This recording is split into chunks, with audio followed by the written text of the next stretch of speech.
வணக்கம். இன்றைக்கி என்ன ரெசிபி பார்க்க போகிறோம் அப்படின்னா, நம்ம வந்து உளுந்த வடை தான் செய்ய போகிறோம். அந்த ரெசிபி வந்து நான் செய்ய போகிறது கிடையாது, என்னோடய ஒய்ஃப் தான் செய்ய போகிறாங்க. நான் வீடியோ மட்டும் தான் எடுக்க போகிறேன். உளுந்த வடை வந்து நல்லா சாஃப்டாக முறுமுறுன்னு எப்படி செய்கிறதுன்னு நம்ம பார்க்கலாம். வீடியோக்குள்ளே போகலாம் வாங்க.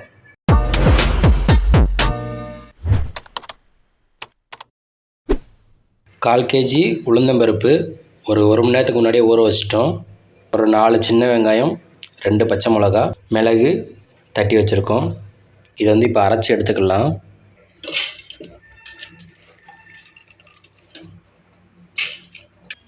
தேவையான அளவு உப்பு போட்டுக்கலாம்.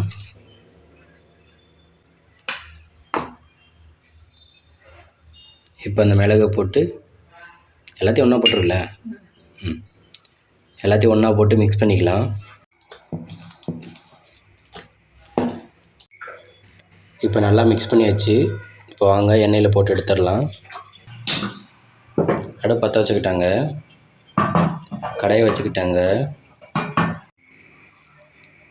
இப்போ நம்ம வடை சுடுறதுக்கு தேவையான அளவு எண்ணெய் ஊற்றிக்கலாம்.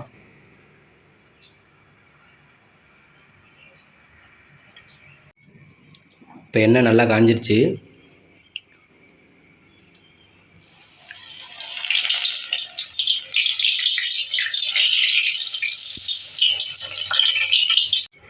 எதுக்காக நாங்கள் அந்த மாதிரி கரண்டியில் போட்டு எடுக்கிறோம் அப்படின்னா, நாங்கள் வந்து எங்கள் வீட்டில் கிரைண்டர் கிடையாது, மிக்சியில் தான் ஆட்டினோம். அதனால் மிக்சி வந்து லாக் ஆகுது. அதனால் கொஞ்சம் தண்ணி விட்டு நாங்கள் ஆட்டினதுனால கொஞ்சம் தண்ணியாகிடுச்சு.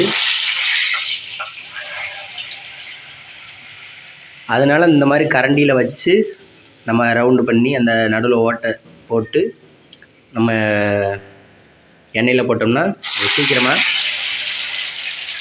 இந்த மாதிரி சீக்கிரமாக விழுந்துடும். ஏன்னா கையில் பண்ணி போட்டால் அது வரமாட்டேங்குது.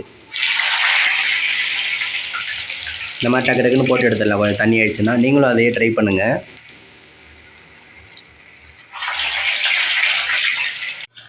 நம்ம வந்து அடுப்பு வந்து மீடியம் ஃப்ளேம்லேயே நம்ம வச்சு நம்ம சுடணும்.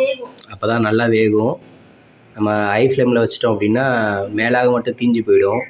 உள்ளே இருக்கிற மாவு வரைக்கும் நல்லா வேகணும் அப்படின்னா மீடியம் ஃப்ளேம் சிம்மில் வச்சு நீங்கள் சுட்டு எடுத்துக்கிறங்க. ஓகே, இந்த வடையெல்லாம் நம்ம பொன்னிறமாக ஆனதுக்கப்புறம் அப்படியே நம்ம இறக்கிடலாம்.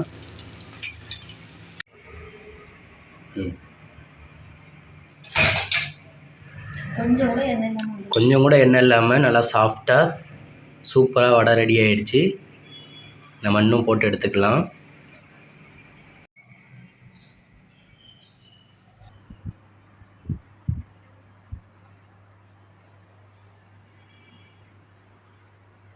ஓகே, நம்ம இப்போ டேஸ்ட் பார்த்துடலாமா?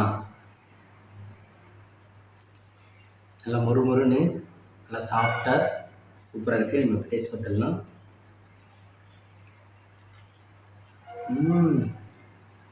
செம்மையாக செஞ்சு கொடுத்துறா.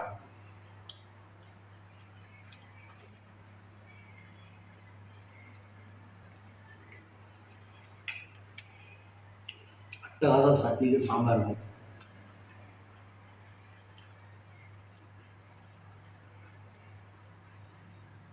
ஓகே, நீங்களும் இந்த மாதிரி மொறுன்னு சாஃப்டாக இதே மாதிரி செஞ்சு பாருங்கள்.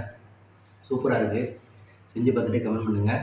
ஓகே, நம்ம வீடியோ பிடிச்சிருந்துச்சுன்னா லைக் பண்ணுங்கள், ஷேர் பண்ணுங்கள், நம்ம சேனலை சப்ஸ்கிரைப் பண்ணுங்கள். சப்ஸ்கிரைப் பண்ணிட்டு பக்கத்தில் இருக்க பெல் ஐகானை கிளிக் பண்ணிக்கோங்க. அப்போ தான் நான் போகிற அடுத்த வீடியோ உங்களுக்கு நோட்டீஸில் வரும். தொடர்ந்து சப்போர்ட் பண்ணிகிட்டே இருங்க. இன்னும் நிறைய வீடியோஸ் வந்துகிட்டே இருக்குது. நன்றி, வணக்கம்.